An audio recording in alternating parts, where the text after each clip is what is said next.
Good morning friends, welcome to the online classes. Today we discuss about class 12th chapter number 4 special method of plant reproduction.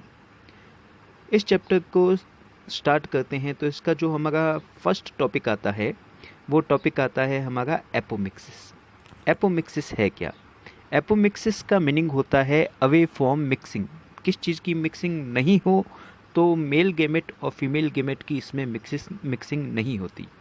अगर apomixis के बारे में आपको कहूँ तो आपको याद रखना है कि एपोमिक्सिस एक टाइप का एसेक्सुअल रिप्रोडक्शन है जिसमें मियोसिस और सिनगेमी नहीं होते. आपको most important in two words को याद रखना है. Meiosis and syngamy do not takes place in apomixis. Meiosis क्या होता है? मियोसिस एक टाइप का सेल डिवीजन है जिससे male gamete and female gamete formed होते हैं, डेवलप होते हैं. लेकिन सिनगेमी हमने पिछले चैप्टर में पढ़ा था कि मेल गेमेट और फीमेल गेमेट का फ्यूज़न जो होता है, मेल गेमेट और फीमेल गेमेट जो मिलते हैं उसको हमने प्रोसेस दी थी सिनगेमी. तो आपको याद रखना है एपोमिक्सिस में मियोसिस भी नहीं होता और सिनगेमी भी नहीं होता. अरे भाई, जब मेल गेमेट और फीमेल गेमेट बनेंगे ही नहीं तो आपस में उनका फ्यूज़न कैसे होगा? तो टू वर्ड्स आपको इसमें याद रखना पड़ेगा आपको. हेंस विंकलर एक साइंटिस्ट थे जिन्होंने 1908 में एपोमिक्सिस को सेक्सुअल रिप्रोडक्शन का सब्स्टिट्यूशन बताया था और उन्होंने कहा था कि एक ऐसी एसेक्सुअल प्रोसेस जिसके अंदर गेमेटिक फ्यूज़न नहीं हो उसको उन्होंने एपोमिक्सिस वर्ड कहा. नॉर्मल हम देखें तो एपोमिक्सिस को टू पार्ट्स में या टू ग्रुप्स में हम डिवाइड कर सकते हैं. फर्स्ट टाइप जो है वो है स्पोरोफाइटिक एपोमिक्सिस और सेकंड जो टाइप है वो है गैमेटोफाइटिक एपोमिक्सिस. हम एक एक करके देखेंगे. आपको एपोमिक्सिस के बारे में बात क्लियर हो जानी चाहिए. मियोसिस और सिनगेमी नहीं होते एपोमिक्सिस में, मतलब एक टाइप का एसेक्सुअल रिप्रोडक्शन है. पहले बात करते हैं हम स्पोरोफाइटिक एपोमिक्सिस की. इसको हम एडवांटिव एम्ब्रियोनी के नाम से भी जानते हैं. और एम्ब्रियो इसमें अगर किसी कह सकते हैं प्लांट में न्यूसीलस या इंटेगुमेंट की किसी भी सेल से एम्ब्रियो डेवलप हो जाए तो उसे स्पोरोफाइटिक एपोमिक्सिस कहते हैं. इस टाइप के एपोमिक्सिस में अल्टरनेशन ऑफ जनरेशन नहीं पाई जाती और इनमें मियोसिस और फर्टिलाइजेशन भी नहीं होता. आपको ये वर्ड इंपॉर्टेंट देखना है कि एम्ब्रियो बनता है न्यूसीलस या इंटेगुमेंट से. जबकि गैमेटोफाइटिक एपोमिक्सिस क्या होती है कि इसमें एम्ब्रियो सैक के कोई भी हैप्लॉइड सेल से एम्ब्रियो डेवलप हो जाता है. एम्ब्रियो सैक की कोई भी हैप्लॉइड सेल से एम्ब्रियो डेवलप हो जाता है. अगर एम्ब्रियो अनफर्टिलाइज्ड एग से बनता है तो उसी को पार्थेनोजेनेसिस कहते हैं. और अगर एम्ब्रियो सिनेर्जिड या एंटीपोडाल सेल से डेवलप हो जाए तो उसको एपोगेमी के नाम से जानते हैं. याद रखना है आपको, ये दो टाइप है किसके? गैमेटोफाइटिक एपोमिक्सिस के. गैमेटोफाइटिक एपोमिक्सिस क्या कि अगर एम्ब्रियो डेवलप हो जाए, एम्ब्रियो डेवलप हो हैप्लॉइड एम्ब्रियो सैक के किसी भी सेल से, any cell of haploid embryo sac. और इसके भी टू टाइप्स है. पार्थेनोजेनेसिस किसे कहेंगे? अनफर्टिलाइज्ड एग से एम्ब्रियो डेवलप होता है तो उसे पार्थेनोजेनेसिस कहते हैं. और सिनेर्जिड या एंटीपोडाल सेल से एम्ब्रियो डेवलप होता है तो उसको एपोगेमी के नाम से जानते हैं. हमारे इंडिया में एक बॉटनिस्ट थे प्रोफेसर पंचानन माहेश्वरी जिन्होंने 1950 में उन्होंने भी एपोमिक्सिस के टू टाइप्स हमको बताए थे. उन्होंने जो डिफ्रेंशिएट किया था एपोमिक्सिस को वो क्या था? Non recurrent apomixis and recurrent apomixis में. एक तो नॉन रिकरेंट, एक रिकरेंट टाइप की एपोमिक्सिस. क्या था वो हम जगह देखें. पहले बात करते हैं non recurrent apomixis according to Panchanan Maheshwari in 1950. Non recurrent में उन्होंने ये चीज़ बताई थी कि मेगास्पोर मदर सेल जो है उसमें मियोसिस होता है जिससे हैप्लॉइड एम्ब्रियो सैक बन जाता है. और हैप्लॉइड एम्ब्रियो सैक में जो उसकी एग सेल होती है वो बिना फर्टिलाइजेशन के एम्ब्रियो बना दे तो उसको हैप्लॉइड टाइप की पार्थेनोजेनेसिस कहेंगे और उसी को नॉन रिकरेंट टाइप का एपोमिक्सिस कहेंगे। याद रखो, उन्होंने इसी को एक्सप्लेन करके बताया है कि हैप्लॉइड एम्ब्रियो सैक में जो एग है वो विदाउट फर्टिलाइजेशन एम्ब्रियो बना दे तो उसको हैप्लॉइड पार्थेनोजेनेसिस कहते हैं। जॉर्जेनसन एक साइंटिस्ट थे, उन्होंने इनके बारे में नॉन रिकरेंट एपोमिक्सिस के बारे में पहली बार स्टडी की थी और इसके बारे में ये भी बताया जाता है कि अगर एम्ब्रियो डेवलप हो जाए एग सेल के अलावा किसी भी हैप्लॉइड एम्ब्रियो सैक के सेल से तो उसको एपोगेमी या एंड्रोगेमी कहते हैं, जैसे कि मेज एंड धतूरा इन प्लांट में ये चीज़ होती है। तो हम कह सकते हैं कि नॉन रिकरेंट जो है वो एक टाइप की गैमेटोफाइटिक एपोमिक्सिस ही है। उन्हीं का नाम डॉक्टर पंचानन माहेश्वरी ने नॉन रिकरेंट रखा था। इसमें जो चीज़ बताई गई है वो चीज़ उन्होंने नॉन रिकरेंट टाइप की एपोमिक्सिस में शो की है। प्रोफेसर पंचानन माहेश्वरी के अकॉर्डिंग जो दूसरा टाइप था एपोमिक्सिस का वो था रिकरेंट एपोमिक्सिस। इसमें उन्होंने ये चीज़ कहा था कि अगर किसी प्लांट में इनकम्प्लीट मियोसिस हो जाए, यानी कि मियोसिस सही ढंग से न हो, तो फीमेल गेमेटोफाइट के अंदर डिप्लॉयड क्रोमोसोम ही आ जाते हैं जैसे कि उसके मदर प्लांट में होते हैं, तो उसको उन्होंने रिकरेंट एपोमिक्सिस कहा। याद रखना क्या कहा था कि इनकम्प्लीट मियोसिस हो जाने के कारण फीमेल गेमेटोफाइट में डिप्लॉयड क्रोमोसोम ही आ जाते हैं उसके मदर प्लांट के जैसे, तो उसको रिकरेंट एपोमिक्सिस कहा था। ये भी एक टाइप का गेमेटोफाइटिक एपोमिक्सिस ही है और इसको रिकरेंट एपोमिक्सिस को उन्होंने वापस 2 टाइप्स में बताया कि generative apospory and somatic apospory. ये है क्या, 1 मिनट थोड़ा हम देख लेते हैं इनको कि अगर एम्ब्रियो सैक 2n कंडीशन में है, जो आर्चिस्पोरियल सेल जो 2n कंडीशन में थी उसी से डेवलप होता है और एम्ब्रियो जो है एंडोस्पर्म या सेकेंडरी न्यूक्लियस जो डिप्लॉयड कंडीशन में थे उन्हीं से डेवलप होता है, तो वो कंडीशन कहलाती है जनरेटिव एपोस्पोरी। वापस 1 मिनट देखें कि फीमेल गेमेटोफाइट डिप्लॉयड क्रोमोसोम वाला होता है इसमें, तो उन्होंने बताया कि आर्चिस्पोरियल सेल जो थी उसमें डिप्लॉयड क्रोमोसोम थे, उसी से डिप्लॉयड एम्ब्रियो सैक भी बना और एंडोस्पर्म या सेकेंडरी न्यूक्लियस थे उसमें भी डिप्लॉयड क्रोमोसोम थे, उससे एम्ब्रियो बना, तो उसको जनरेटिव एपोस्पोरी कहा। लेकिन सोमेटिक एपोस्पोरी क्या होता है कि अगर न्यूसीलस या इंटेगुमेंट जिसके अंदर डिप्लॉयड क्रोमोसोम हैं उनकी कोई भी सेल एम्ब्रियो में बदल जाती है तो उसको उन्होंने सोमेटिक एपोस्पोरी कहा।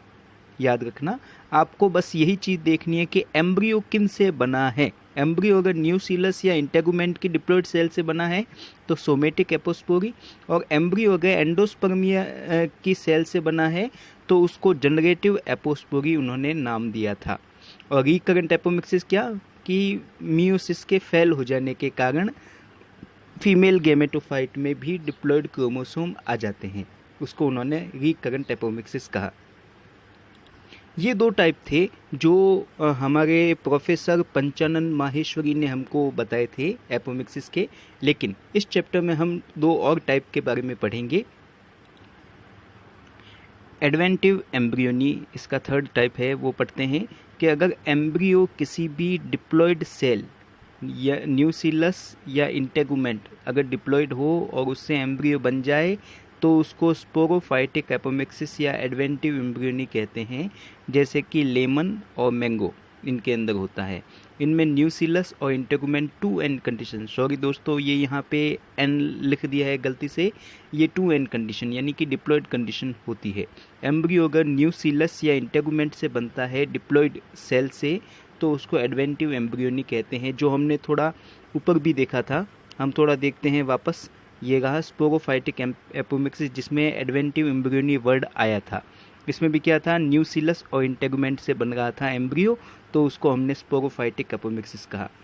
मतलब कि आपको डेफिनेशन केवल एक ही याद रखनी है, लेकिन उसके अगर नाम अलग अलग आते हैं तो आपको उसमें कंफ्यूज नहीं होना है एग्जाम्स में।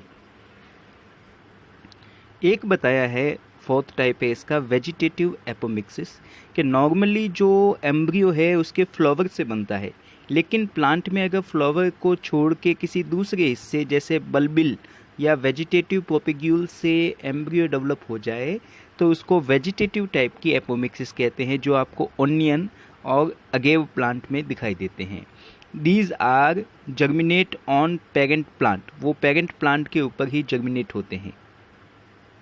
मैं वापस स्टूडेंट आपको याद दिला दूं कि एपोमिक्सिस इम्पोर्टेंट है और एपोमिक्सिस में दो चीज़ें नहीं होती, याद रखना पड़ेगा, एक मियोसिस नहीं होती और एक सिनगेमी नहीं होती। अगर कोई भी ऐसा रिप्रोडक्शन जिसके अंदर मियोसिस एंड सिनगेमी नहीं हो रही है तो उसको हम एपोमिक्सिस कहेंगे। नेक्स्ट जो हमारा टॉपिक है वो है इम्पोर्टेंस ऑफ एपोमिक्सिस, की ये जो हमने एपोमिक्सिस पढ़ा उसकी इम्पोर्टेंस क्या है।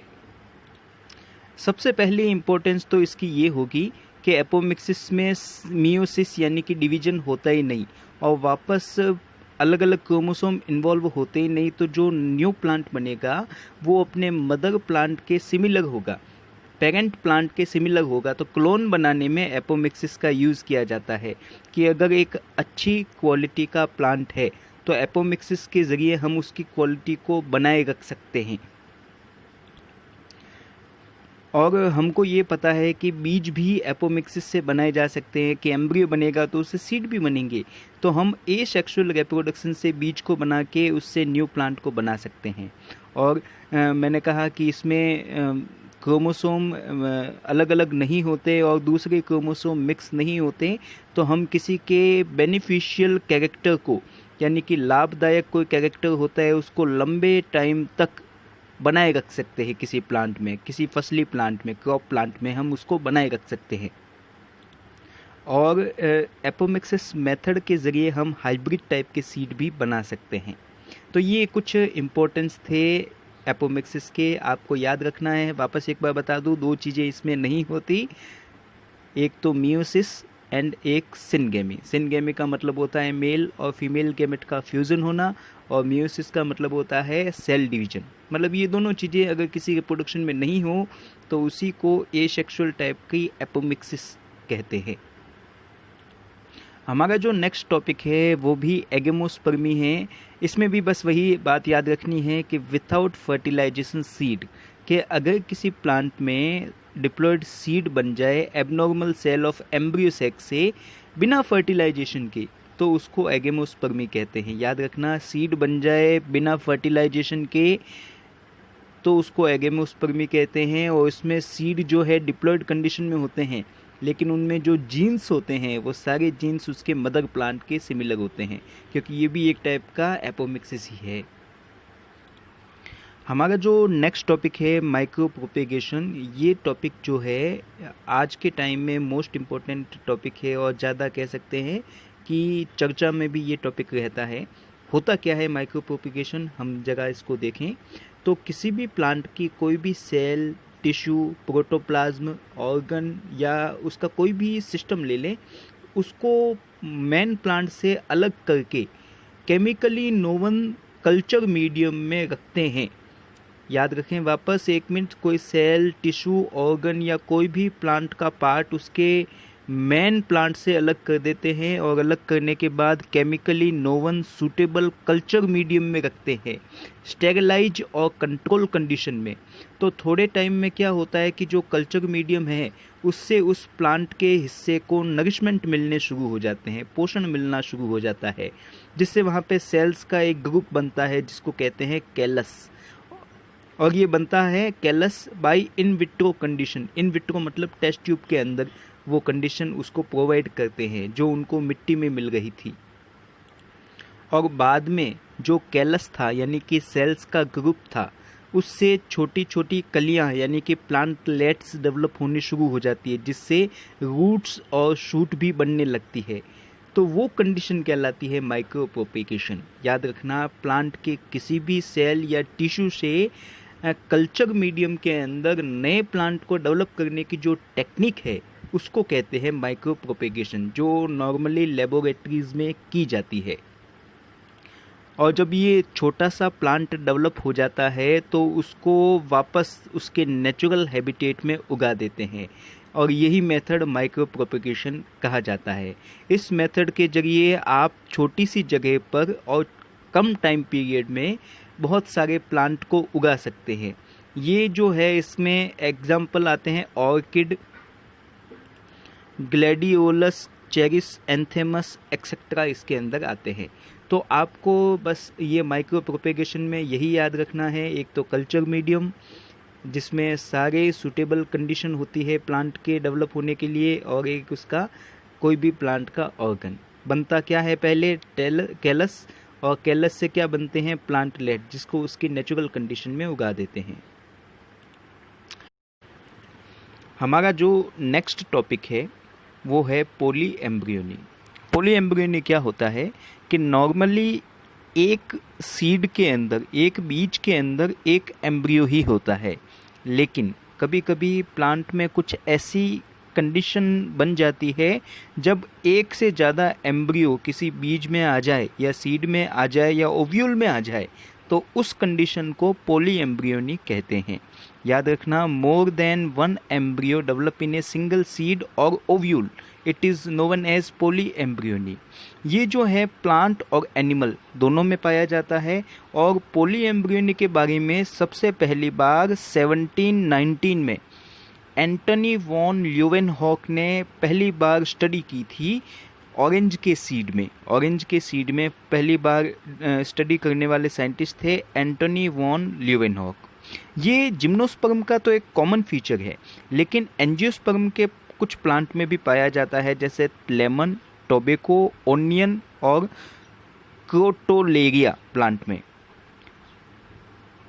इनमें क्या होता है कि मोस्टली एक एम्ब्रियो एक सीड में डेवलप होता है, लेकिन एक से ज़्यादा जो एम्ब्रियो बने थे, दूसरे जो एम्ब्रियो बने थे वो डेवलपमेंट के दौरान डीजनरेट हो जाते हैं, मतलब कि ख़त्म हो जाते हैं। आपको जब बीज मिलेगा, डेवलप बीज मिलेगा, सीड मिलेगा, तो उसमें केवल एक एम्ब्रियो दिखेगा, लेकिन इसकी इनिशियल स्टेज में आपको मोर देन वन एम्ब्रियो दिखेंगे। इसी को पॉली एम्ब्रियोनी कहा।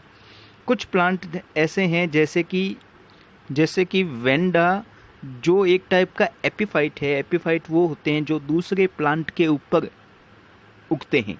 तो एक टाइप का यह एपिफाइट है जिसमें मैच्योर सीड में भी एक से ज़्यादा एम्ब्रियो पाए जाते हैं। तो ये एक एग्जांपल आप याद रखना वेंडा का, कि वेंडा एक ऐसा एपिफाइट है जिसमें मैच्योर सीड में भी एक से ज़्यादा एम्ब्रियो होते हैं। तो ये था पॉली एम्ब्रियोनी। पॉली एम्ब्रियोनी वापस एक बार देख लें कि पॉली एम्ब्रियोनी का मतलब होता है एक से ज़्यादा एम्ब्रियो एक सीड के अंदर हो जाना, लेकिन जब बीज या सीड पूरी तरीके से डेवलप हो जाता है तो उसके अंदर केवल एक एम्ब्रियो होता है, बाकी सब उसके डेवलपमेंट की स्टेज के दौरान डीजनरेट यानी कि ख़त्म हो जाते हैं। लेकिन वेंडा प्लांट ऐसा है जिसमें मैच्योर सीड में भी एक से ज़्यादा एम्ब्रियो होते हैं। अब बात आती है कि ये पॉली एम्ब्रियोनिक कंडीशन एंजियोस्पर्म में क्यों होती है।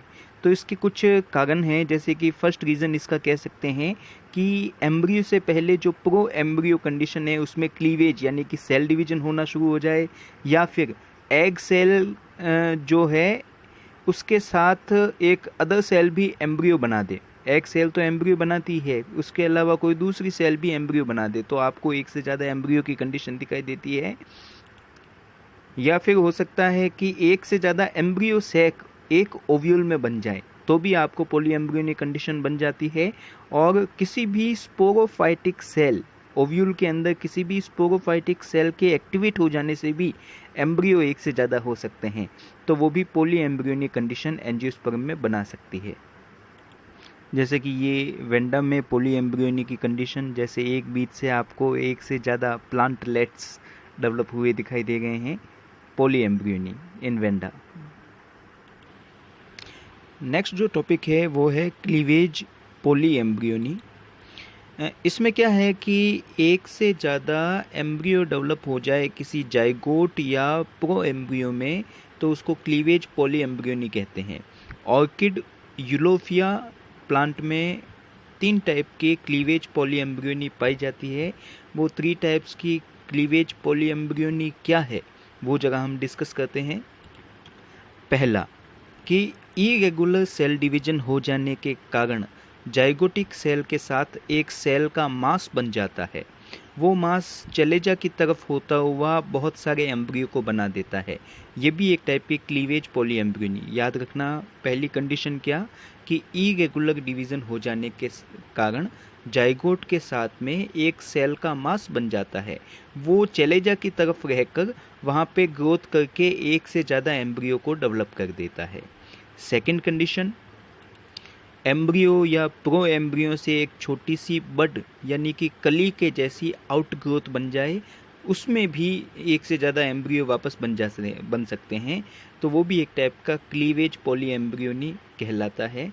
और तीसरा आता है फिलामेंटस एम्ब्रियो। फिलामेंटस का मतलब होता है धागे के जैसा स्ट्रक्चर, कि इसमें क्या होता है कि प्रो एम्ब्रियो ब्रांच्ड हो जाता है, इससे बहुत सारी ब्रांचेस निकलने लगती है। प्रो एम्ब्रियो से बहुत सारी ब्रांचेस निकलने लगती है और हर एक ब्रांच एक नए एम्ब्रियो को बना देती है, तो वो भी एक टाइप का क्लीवेज पॉलीएम्ब्रियोनी कहलाता है। तो हमने इन तीनों कंडीशन में ये चीज़ देखी कि एक से ज़्यादा एम्ब्रियो डेवलप हो रहे थे। अब ये जो नेक्स्ट टॉपिक है वो बता रहे हैं कि किसी एक एम्ब्रियो सेक में, वन एम्ब्रियो सेक में एग सेल को छोड़ के दूसरी कौन सी चीज़ एम्ब्रियो में बदल सकती है। तो आपको बताना है कि इसी एक एम्ब्रियो सेक में पॉली एम्ब्रियोनी बनती कब है, जब अनफर्टिलाइज्ड सिनेर्जिड भी एक टाइप के एम्ब्रियो में बदल जाए तो पॉली एम्ब्रियोनी कंडीशन बना देती है। एक तो एग तो एम्ब्रियो में बनेगा ही, लेकिन साथ में अनफर्टिलाइज्ड सिनेर्जिड सेल्स भी डेवलप हो जाए और वो भी एक एम्ब्रियो बना दे तो पॉली एम्ब्रियोनी कंडीशन आ जाएगी। एरिस्टोलोकिया और आर्जीमोन मैक्सिकाना प्लांट के अंदर जो है इस टाइप की पॉली एम्ब्रियोनी आपको मिलती है। एरिस्टोलोकिया ब्रैक्टिएक्टा जो है उसमें 2N टाइप की, मतलब डिप्लॉयड टाइप की पॉली एम्ब्रियोनी मिलती है, जबकि आर्जीमोन मैक्सिकाना में हैप्लॉयड टाइप की पॉली एम्ब्रियोनी आपको दिखाई देती है। हैप्लॉयड मतलब कि इसके अंदर सिंगल क्रोमोसोम थे, उसी से वह बिना फर्टिलाइजेशन के एक एम्ब्रियो में बदल गया। और इसमें क्या है कि डिप्लॉयड कंडीशन की कोई सेल थी, वो एम्ब्रियो में कन्वर्ट हो गई। कुछ कुछ प्लांट ऐसे होते हैं जिसके अंदर एक से ज़्यादा एम्ब्रियो सेक बन जाते हैं, तो जितने ज़्यादा एम्ब्रियो सेक होंगे हर एक में एक अलग एग सेल होगी और वो एग सेल उतने ही एम्ब्रियो को बनाएगी।